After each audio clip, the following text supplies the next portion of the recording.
Bonjour chers frères et sœurs, que la paix du Seigneur soit votre partage et que tous les bienfaits liés à l'effusion du Saint-Esprit soient votre portion en ce temps, en ce jour de Pentecôte.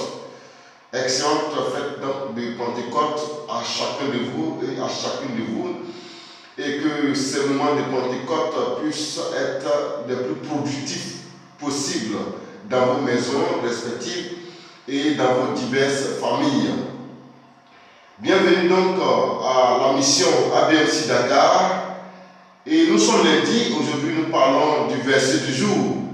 Et dans notre rubrique verset du jour, aujourd'hui la référence biblique que je porte à votre connaissance, c'est Matthieu chapitre 16 et le verset 18. Et je lis Matthieu chapitre 16, verset 18. Et moi j'ai dit que tu es Pierre, et que sur cette pierre je bâtirai mon église, et que les portes du séjour des morts ne prévaudront point contre elle. Amen. Bien-aimés frères et sœurs, voici donc une excellente parole que notre Seigneur Jésus-Christ a adressée à l'un de ses disciples, qu'on pourrait qualifier en certaines circonstances de disciples favoris, en l'occurrence l'apôtre Pierre. Jésus lui dit: moi je dis que tu es Pierre, et que sur cette pierre je bâtirai mon église, et que les portes du séjour des morts ne prévaudront point contre elle. Mais la question qu'on pourrait se poser, c'est de quelle pierre s'agit-il? À quelle pierre Jésus s'adressait-il?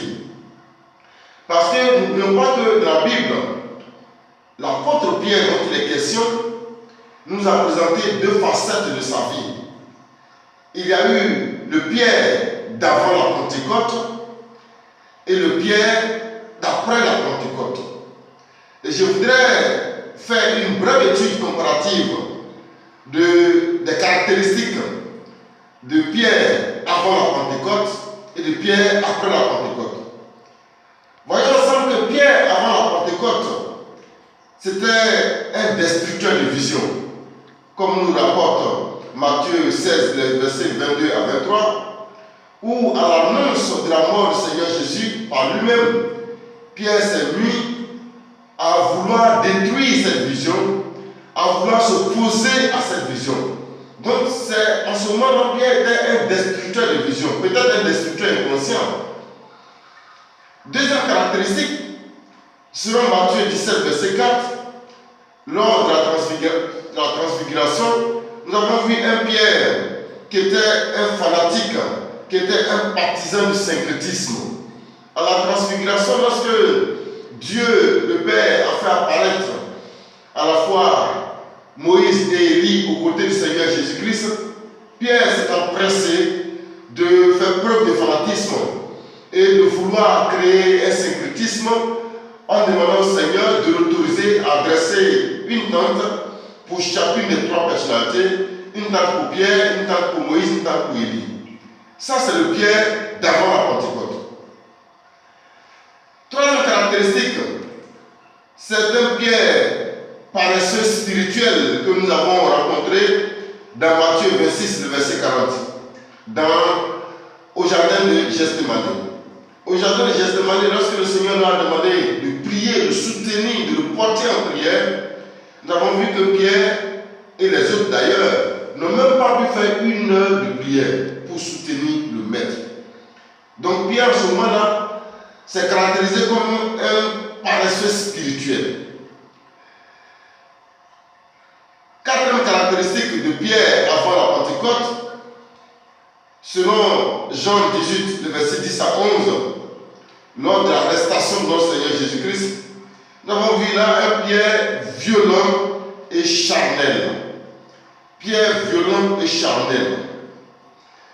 Qui, lorsque les gens sont venus pour arrêter Jésus, s'est empressé de sortir son épée ou son couteau pour couper l'oreille de Marcus. Pour dire combien de fois il ne veut pas que Jésus soit arrêté, il a fait preuve de violence, il a montré son caractère charnel là. Heureusement que Jésus, étant maître de toutes choses, a repris l'oreille de Marcus et l'a posé à sa place. Il a dit à Pierre: range ton épée. Voyons encore une dernière caractéristique de Pierre avant la Pentecôte. C'est un Pierre menteur et régneur. Pierre menteur et régneur, comme nous le rapporte Matthieu 26, les versets 69 à 75, lors de la comparaison du Seigneur Jésus devant Caïphe. Pierre donc a régné Jésus et il a menti à 3 reprises de façon, je dirais, optimale. Bien mes frères et sœurs, quand Jésus dit à Pierre, et moi je dis que tu es Pierre, et que sur cette pierre je bâtirai mon église, et que les portes du séjour de mort ne prévaudront pas contre elle, en réalité il ne s'agit pas de ce Pierre dont nous venons de donner 5 de ses caractéristiques, le Pierre d'avant la Pentecôte. Alors de quel Pierre s'agit-il?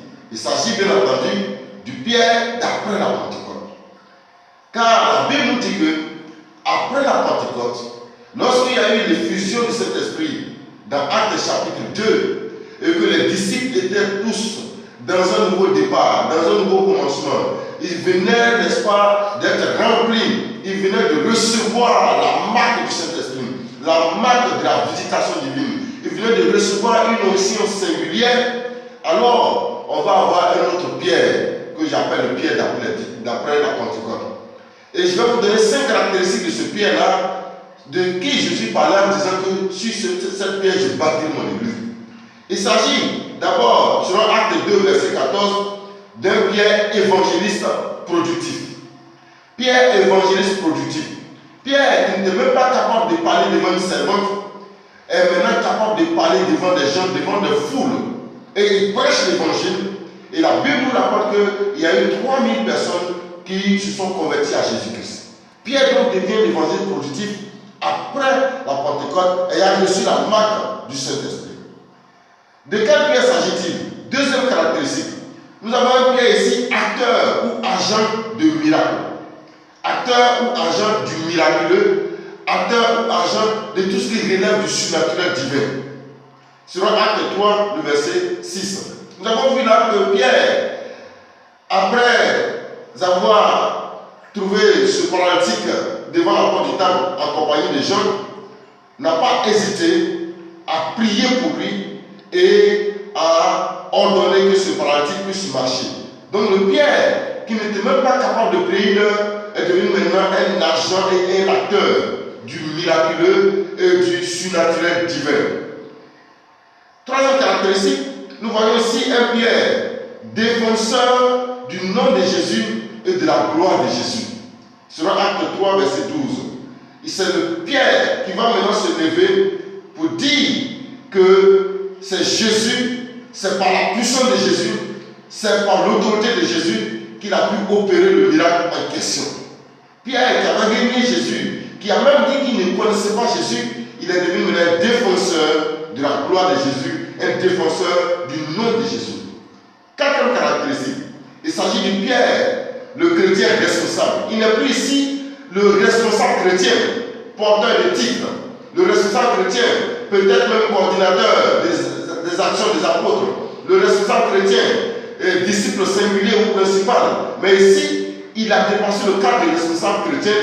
Il est devenu maintenant un chrétien responsable. Un chrétien responsable qui est capable de s'assumer devant les autorités, capable de s'assumer devant les sachants. Selon Acte 4, verset 8 et Acte 5, verset 29, où Pierre dit devant tout le monde, il n'y a de salut qu'en Jésus seul. Il n'y a de salut qu'en Jésus seul. Ce n'est plus le Pierre hésitant, ce n'est plus le Pierre fuyard, ce n'est plus le Pierre faible qui n'arrive même pas à s'exprimer devant les gens. Ici, après la Pentecôte, ayant reçu la marque du Saint-Esprit, la marque de la puissance, de la capacité, Pierre devient donc un chrétien responsable. Du responsable chrétien qu'il était, il devient un chrétien responsable. Et la cinquième caractéristique de ce Pierre après la Pentecôte, c'est que nous voyons ici un Pierre bâtisseur de vie.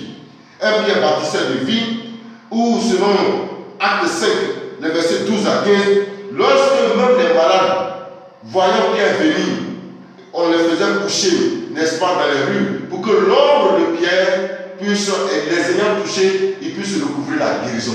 L'ombre de Pierre puisse leur procurer la guérison. Pierre devient donc un bâtisseur de vie, sa vie devient un miracle. Il s'agit qu'à son contact, tout reprend vie. Bien mes frères et sœurs, c'est de ce Pierre que Jésus parlait en disant, tu es Pierre, et que que sur cette pierre, je bâtirai mon église et que les portes du séjour des morts ne prévaudront pas contre elle. Il voulait parler du Pierre, bâtisseur de vie, du Pierre au contact duquel tout reprend vie, au contact duquel le malade guérit, au contact duquel le désespéré retrouve l'espoir, au contact duquel le mort ressuscite, au contact duquel tout ce qui est complètement, n'est-ce pas, dans la désolation reprend vie. Bien aimé, c'est de ce Pierre qu'il est question.